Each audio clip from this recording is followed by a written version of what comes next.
You're watching Moments with Jill Walker. Today's devotional is called Fog. How did I come up with a devotional called Fog? Well, let me show you. See, this is the back of our pond, but as you can tell, if you've watched these devotionals before, it's pretty clear.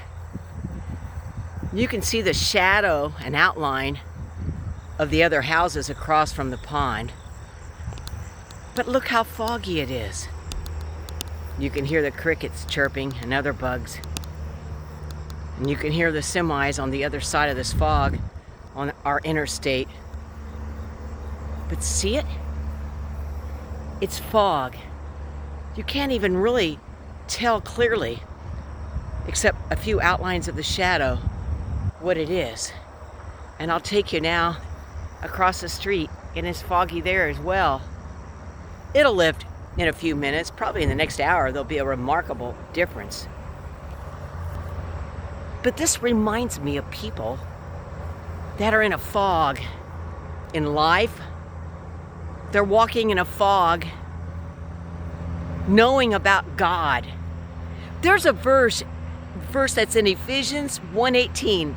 It goes something like this. I'm not quoting it perfect, but it says in Ephesians 1:18 that our eyes of understanding will be enlightened. I've prayed that prayer many times. I've meditated on that verse many times. Why? Because I don't want to walk around as if I was in a fog in my relationship with the Lord.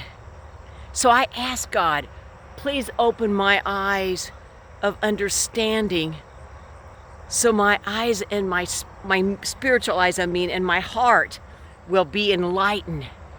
When I study the Word, I'll have an understanding and an enlightenment of what God wants me to know. It won't look like this, where the sky is almost blending in with the ground.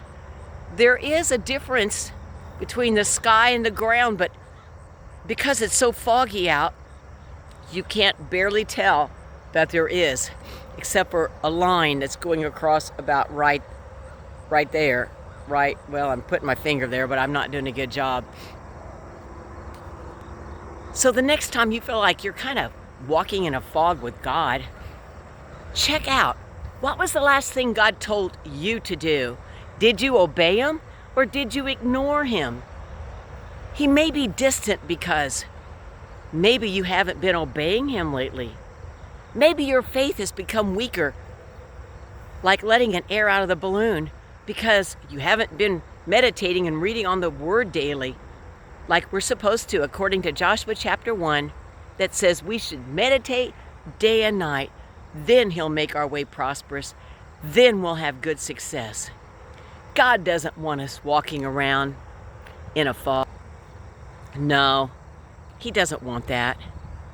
He wants our eyes of understanding to be enlightened, so we can know His perfect will, so we can follow Him all the way, and not be in His permissive will, but be in His perfect will.